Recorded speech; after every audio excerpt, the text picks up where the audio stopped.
What was your attitude toward America getting involved in Vietnam?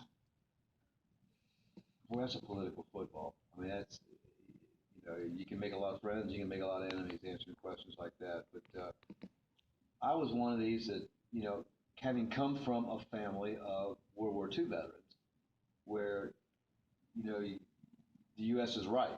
If we're involved in a war, we've got to be right.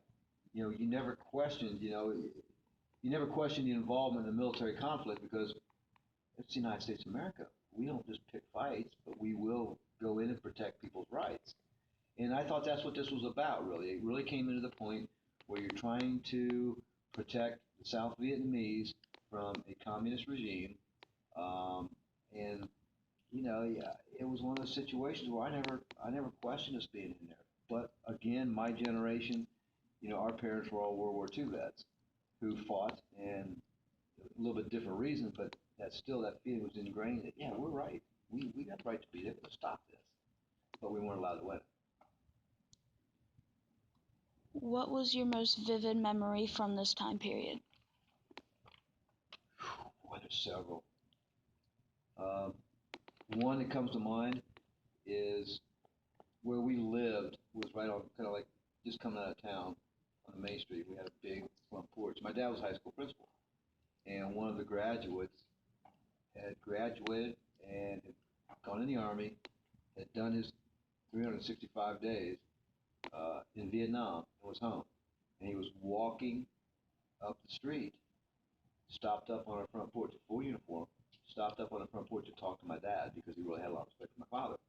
And to watch this guy talk with the emotion that he had, the fear that he talked about, really was an impact. It was like, oh man, this isn't just cops and robbers, man. This is real deal. These guys are serious.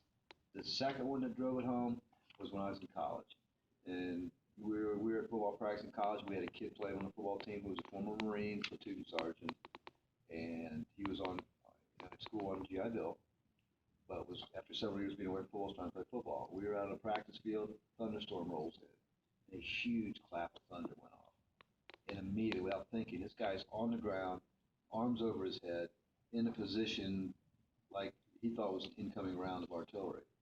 Automatic, did it reflexively. And all of us standing around, I mean, he gets up and he was real sheepish and apologizing, and we're like, don't apologize to us, we get it.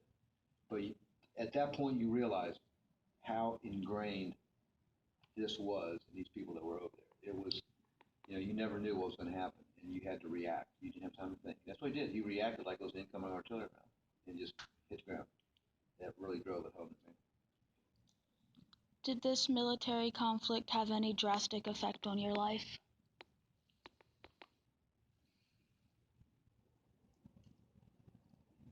As far as directly affecting my life, I don't. At face value, probably not.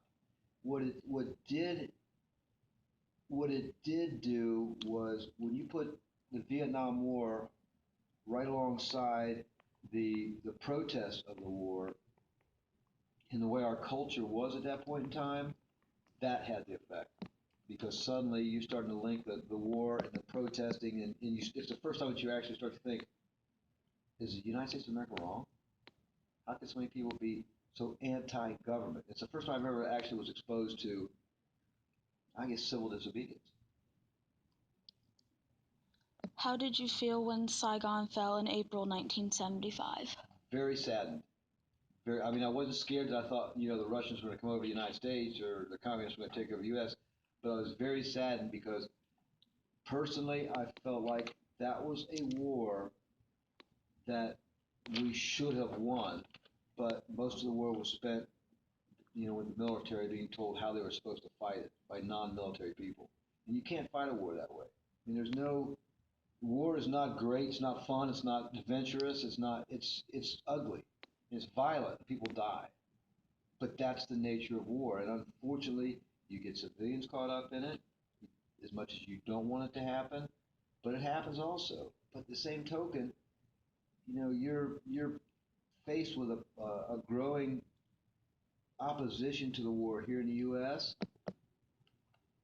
But when Saigon fell, it's like, why did we let that happen?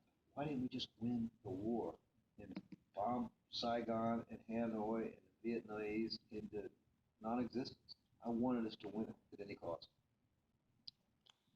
So, did you fear communism spreading to the U.S. at all? I was too naive. I mean, even at the age of 15, 16, 17 years old or whatever, I didn't think that our way of life would ever change. I didn't ever worry about the communists coming in. I figured, we're no matter what, we're going to be okay. And now, understand, I mean, I went to elementary school in the time when you had, you know, atomic bomb drills where you went in the bomb shelters at school and, hid under your desk and your arms over your head, where there was actually a real threat that, somebody was going to drop a hydrogen bomb or an atom bomb on us.